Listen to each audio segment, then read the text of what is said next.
say hello. So originally I was trying to talk about ability to ask for help, but because I just made a random decision this week, so I think I'm going to talk about ability to love in this very first video.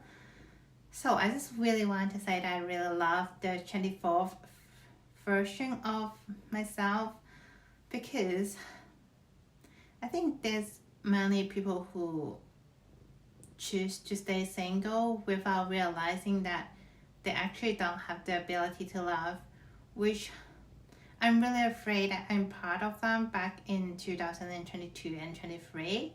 Like, I decided I'm gonna stay single, but I'm not quite sure is it because that I'm not suitable for a relationship, or like I just don't have the ability to love people.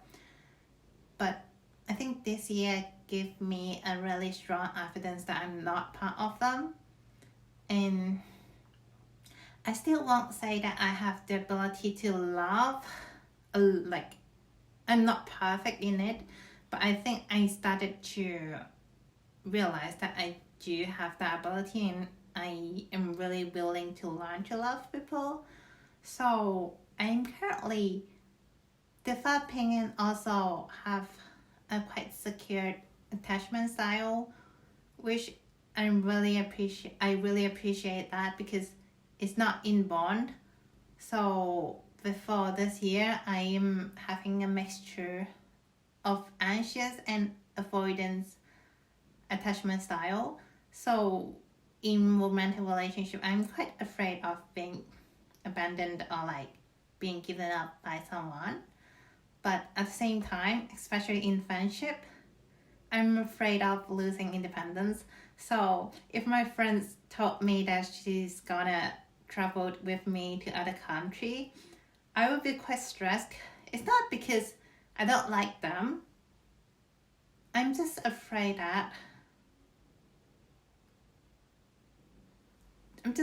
to be too close to them, which I lost my opportunity to make every decision in my trip. So I know I'm gonna enjoy a time with them, but I will also feel stressed. So that's my my avoidance part. And because most of my previous dates in my life were avoidant, so my partner like in the past, so I can't be more avoidant than they do. So usually in romantic relationship, I'm quite anxious, I would say. But I think I'm trying to kind of like get into more secure like style now. So for people who don't know attachment style, so there's 4 attachment style, I think. So there's secure attachment style, and then we have avoidance and anxious attachment style as well. So simply saying, like, avoidance are those who are afraid of losing their independence, so they really want people who are really independent, which I'm not saying independent is a wrong thing, but they don't really value interdependence, so they don't want to rely on people, and they have a fear of intimacy and like disclosure of their own feeling. So for anxious, is simply like they're afraid of being abandoned, and they need people to reassure that they won't leave them. So in romantic relationship, they need their partner to keep saying that they love them so much. There are 2 different sources, so you can acquire your attachment style from childhood, or you can change it based on your experience after your childhood. So for me, mine is purely from family, so like mine is more anxious dominated, because my family, like, it's not a really caring family.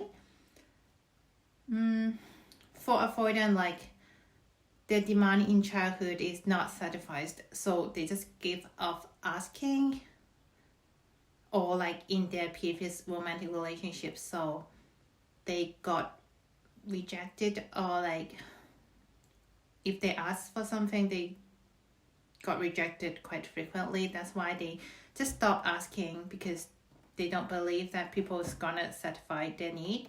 So mine is a bit different. Like I clearly know that my parents love me a lot, so like my mom really sacrificed a lot of things to take care of me, but they're just not loving in the right way. So I kind of like get mixed signal. I know they love me so much, but their behaviors is kind of telling the other things. So I'm kind of get confused. So, but I don't blame them, to be honest, because I know there's quite a lot of reasons.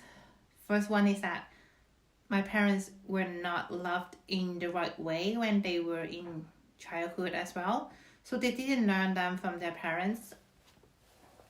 And they just need time to learn, but it's kind of tricky because when they started to take care of us, they need time to realize that they need to learn to love.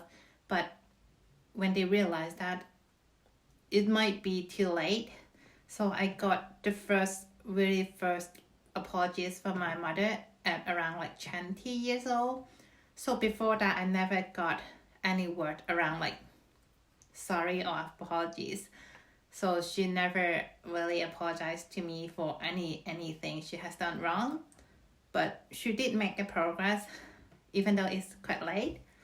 So that's one of the reasons. And I think it's also because when I was small, they really don't have that resources and time to satisfy my need. So you can imagine when I was small, it was the late 20 or like early 30 of my parents.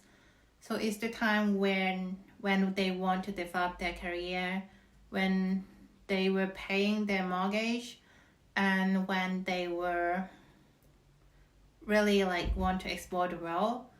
So there's not much resources and like money and time for me. So my mother is doing a bit better. So she's a bit more caring now. So I don't blame them because there's a reason. And I always think that people are not perfect. So you just need to give opportunity and time for them to grow. So I don't blame them, but I think it's really important for me to know that there's an impact on me, so I can change based on what they have done, and trying to kind of like forgive myself as well. So talking about like back to 20 and 24, so I'm now kind of like pushing myself to a secure attachment style.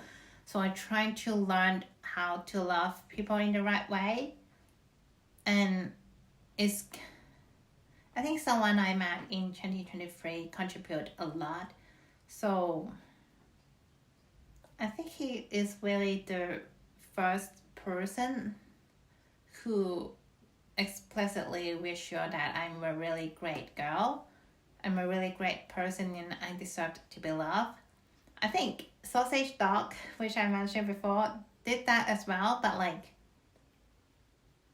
because she is my close friend, so like when she said that, I know that it's based on a friend, like, but for the person I mentioned, like, because we don't know each other too much and we don't have a lot of interaction before that, so like it's kind of more powerful, like the words is more powerful when people who don't know you much, but he still kind of reassure that you're really great, like, and I think it's kind of healing my anxiety in romantic relationships, even though we were not in a relationship, but I'm really thankful about that. And I think I really like the fact that I have the ability to love, like to like him like purely because he is a great person, and it's not because I need anything from him. I'm being honest, like in my previous relationship, is they were not a really great relationships because I think I was not in a great position to get into a romantic relationship. So either I just went to another country and I was kind of settling down and feel a bit lonely in different countries, and or I'm in a stage which I'm struggling with my academics, or like I really need something from my partners. So I need kind of like confidence or reassurance from them. So I think from my reflection in these 2 months, I feel like I kind of got into a stage which when I like people, I like them purely because their values are great, because they're great people, instead of I need something from them. So I won't say I learned a lot from him because he was always obviously not lecturing me. So like, but I think I learned a lot from him, from how he interact with me and his values, I guess. So I think this is one of the kind of like factor which pushed me into secure attachment styles. It's also linked with a lot of other things, for example, the environment and my friend's sausage dog. So I'm gonna mention sausage dog. I promise that I'm gonna mention sausage dog in my next video.